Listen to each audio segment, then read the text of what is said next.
नमस्कार, मैं क्षितिज कनिक, आपका अपना केके सर।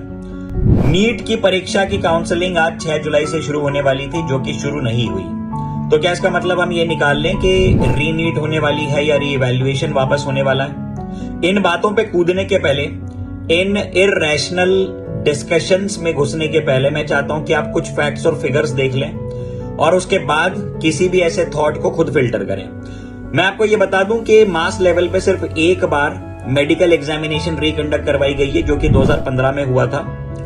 वो क्यों हुआ, वहां पे क्या सिचुएशन थी, क्या डेट्स थी, क्या डेट्स के विंडो में वो एग्जामिनेशन वापस रिकंडक्ट करवाई गई, ये सारी बातें मैं आपको बताऊंगा।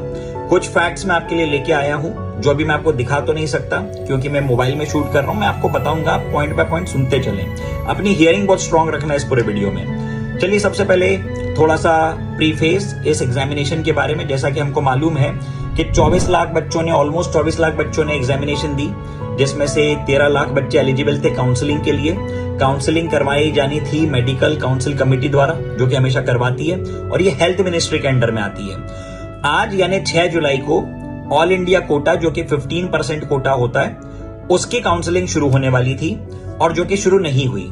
तो एक कॉमन सेंस हमारा ये कह रहा है कि 8 जुलाई, जो कि मंडे को है, उस दिन सुप्रीम कोर्ट का अल्टीमेट फैसला आने वाला है। उस दिन डी डे है, क्योंकि भारत भर में जितने भी पेटिशंस लगे हुए हैं, जितने भी टू और फॉर और अगेंस्ट के जितने भी डिस्कशंस और डिबेट्स चल रहे हैं, उन सब पे फुल स्टॉप लगने वाला है 8 जुलाई को। उस दिन हमें क्लियर हो जाएगा कि रीनीट हो रही है, रीवैल्यूएशन हो रहा है या कुछ भी नहीं हो रहा है। तब तक हमें वेट करना होगा। लेकिन इस दौरान जो डिल्यूजनल बातें आ रही हैं, उनको हमें किस तरीके से फिल्टर करना है, उसका लॉजिक मैं आपको बता रहा हूं। आप सुनते चलना सारी बातें। सबसे पहले मैं आपको यह बता दूं कि अभी तक ऑलमोस्ट इक्वल अमाउंट ऑफ बच्चे ये कह रहे हैं कि रीनीट होनी चाहिए, और उतना ही बड़ा वर्ग कह रहा है कि रीनीट नहीं होनी चाहिए। आपको रीसेंट बातें बताता हूं। 56 स्टूडेंट्स फ्रॉम गुजरात, उन्होंने ये पेटिशन लगाई सुप्रीम कोर्ट में कि रीनीट वापस नहीं होनी चाहिए। कल 104 बच्चों ने ये इंटरवेंशन फाइल करी कि जो रीनीट का कॉन्सेप्ट है, इससे मैं वर्ड्स बता रहा हूं आपके, उन्होंने क्या कहा है, सुनना। They are in depression due to the fear and suffering a lot. These students, ये जो मेरिटोरियस स्टूडेंट्स हैं, ये जो बच्चों की मैं बात कर रहा हूं, ये ऑलरेडी अच्छे स्टूडेंट्स हैं। इन्होंने ये कहा है कि वो डिप्रेशन में है and they have already suffered a lot due to the thought of reNEET. तो ये रीनीट वापस नहीं होनी चाहिए। इसके अलावा एक और इंटरेस्टिंग बात सुनिए। एनटीए ने पता है क्या कहा? एनटीए ने सुप्रीम कोर्ट में ये पिटीशन लगाई, ये प्ली लगाई कि जो रीनीट है, ये बेसिकली एक बहुत बड़ा मेंटल ट्रॉमा होगा मास लेवल के लिए, क्योंकि बिहार में कुछ जगहों पे प्रॉब्लम्स हुई, कुछ गड़बड़ियां हुई, उसकी सजा पूरे देश को दे रहे हैं। So this is going to be a very big, मैं एग्जैक्ट वर्ड बता रहा हूं, उन्होंने क्या वर्ड यूज किया था, detrimental. This is going to be detrimental to the public. Detrimental का मतलब होता है हानिकारक। अब आप सोचिए कितनी आयरॉनिक बात है कि कौन कह रहा है ना।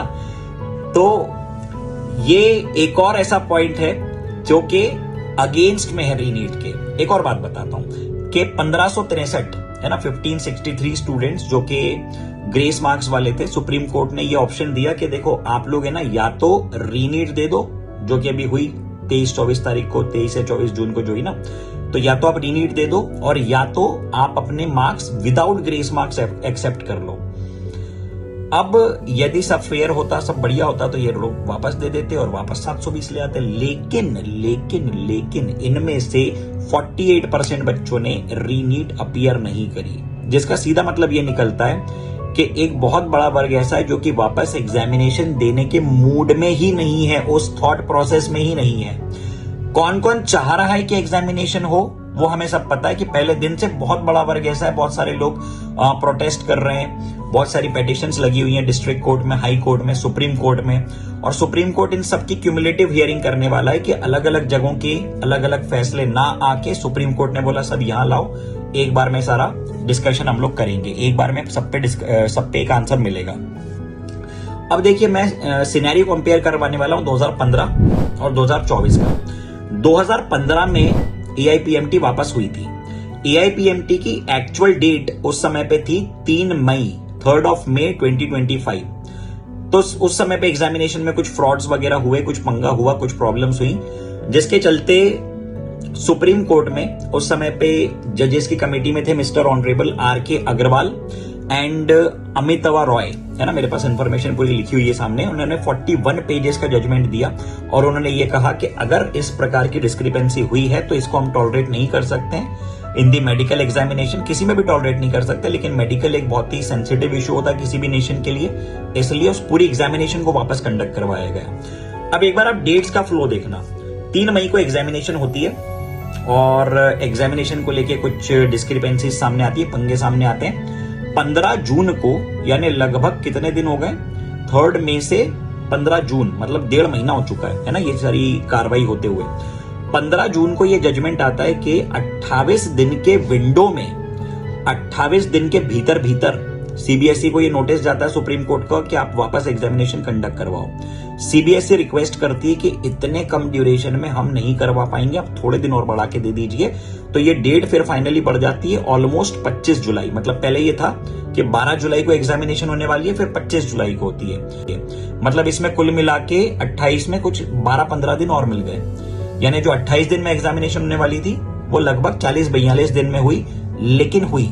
अब आप ये समझो 3 मई को पेपर हुआ, 15 जून को सुप्रीम कोर्ट का ऑर्डर आता है, उस पे फिर प्ली लगती है सीबीएसई की और फाइनली 42 दिन के बाद यानी 25 जुलाई को एग्जामिनेशन होती है, जिसके कारण काउंसलिंग शुरू होती है 19 अगस्त को। और आप ये सोचो काउंसलिंग 19 अगस्त को शुरू हुई है तो जो पहला सेमेस्टर है वो ऑलरेडी 1 महीना डिले हो चुका है। ये बात मैं कब की बता रहा हूं, 2015 की। उस समय पे जो भी कॉलेजेस वगैरह में स्टूडेंट्स थे उनको फर्स्ट सेमेस्टर में दिक्कतें गई। अब यहां की अगर हम बात करें इस सिचुएशन की, 2015 में 6,32,625 ऑलमोस्ट 632,625 इतने स्टूडेंट्स थे। इस बार 24 लाख बच्चा है। उस समय पे 3 मई को पेपर हुआ, इस समय पे 5 मई को पेपर हुआ। 15 जून को सुप्रीम कोर्ट का फैसला आ गया था कि रीनीट करवाई जाए, री-पीएमटी करवाई जाए और इतने इतने दिनों में करवाई जाए। अभी हम लोग 8 जुलाई का वेट कर रहे हैं, ऑलरेडी हम 1 महीना लेट हैं। 1 महीना ऑलरेडी हम इस डिसीजन में लेट हैं, इस प्रक्रिया में लेट हैं। और वहां पे फिर ऑर्डर आया कि 28 दिन में करवाई जाए और तब जाके 42 दिन में हुई 6 लाख बच्चों की एग्जामिनेशन। सुप्रीम कोर्ट का ऑर्डर था कि 28 दिन में करवाओ और वो एग्जामिनेशन एक्चुअल में कंडक्ट हुई 42 डेज में। इस बार 24 लाख बच्चों के लिए अगर ऑर्डर आता है तो कितना दिन लगेगा आप ये सोचो। इतनी बड़ी व्यवस्था, इतना बड़ा तामझाम करने में मुझे लग रहा है गिरी हालत में 2 महीने लगेंगे। चलो ऑप्टिमिस्टिक रहे, फास्ट ट्रैक पे अगर 45 दिन में भी होता है, सेम अमाउंट ऑफ टाइम में भी होता है, तो भी 8 जुलाई को फैसला आता है। अगर इनकेस रीनीट होती है तो 45 डेज प्लस कर लो आप लोग किस चीज के, रीनीट के। मैं एक पॉसिबिलिटी बता रहा हूं कि अगर होती है तो, नहीं होती तब तो जैसा चल रहा है चल ही रहा है। अगर होती है तो 45 दिन आप ऐड कर लो from the 8th of July, यानी आप लोग पहुंच चुके हो अप्रोक्सीमेटली 2025 अगस्त तक। समझ पा रहे हो? 25 अगस्त को तुम्हारा पेपर होगा। 25 अगस्त के पेपर के 1 हफ्ते बाद तुम्हारा रिजल्ट आएगा। उसके 1-1.5-2 हफ्ते बाद काउंसलिंग शुरू होगी, यानी आपकी काउंसलिंग शुरू होगी मिड या तो एंड ऑफ सितंबर में। आप कॉलेज में एंटर करेंगे मिड या तो एंड ऑफ अक्टूबर में और आपका पहला सेमेस्टर जो कि अगस्त से, if I am not wrong, अगस्त से लेकर दिसंबर तक का होता है। जितना मैंने मेरे मेडिकल स्टूडेंट से बात करी है वो ये बताते हैं कि हाँ, हम लोग पहला सेमेस्टर ऑलमोस्ट सभी कॉलेजेस में इसी ड्यूरेशन में होता है, तो आपका आधा सेमेस्टर तो निपट चुका है। तो ये पॉसिबिलिटी हो सकती है क्या, आगे तुम खुद सोचना। मैं कुछ नहीं बोल रहा हूं, मैं ये नहीं कह रहा हूं कि रीनीट होने वाली है नहीं होने वाली है, रीनीट होनी चाहिए या नहीं होनी चाहिए। मैंने पहले भी कहा कि आई एम नॉट अ पर्सन जो खुद का ओपिनियन बताना भी पसंद नहीं करता हूं। मैं तो, मुझे नहीं, मेरा ओपिनियन मैटर भी नहीं करता है, फैक्ट ये है, ठीक है। तो मैं तो इस बात में जाऊंगा ही नहीं कि मुझे क्या लगता है होनी चाहिए या नहीं होनी चाहिए। मैं ये बता रहा हूं कि आप खुद ये सारी बातें सुनो, ये जो डेटा मैंने बताया इसको एनालाइज करो और खुद सोचो कि क्या ये संभव है। अगर आपको लग रहा है संभव है तो जो तैयारी मैं करवा रहा हूं उसी के साथ प्रीवियस पेपर्स भी करते जाओ, पिछले नोट्स भी रिकैप करते जाओ। आपको लग रहा है कि नहीं संभव है, नहीं होगा, तो जैसा करवा रहा हूं, जैसा बैचेस में पढ़ा रहा हूं, पढ़ते जाओ चुपचाप। 2025 में फिर से पेपर दो। इतना रैशनल आपको बनना पड़ेगा, ठीक है, तभी आप लोग इस सिचुएशन में और इस कॉम्पिटिटिव वर्ल्ड में फिट हो पाओगे। तो चलिए, बहुत ज्यादा समय आपका नहीं लूंगा, बस मुझे ये कुछ इन्फॉर्मेशन शेयर करनी थी जो कि मैंने कर दी। So thank you and see you all soon, bye.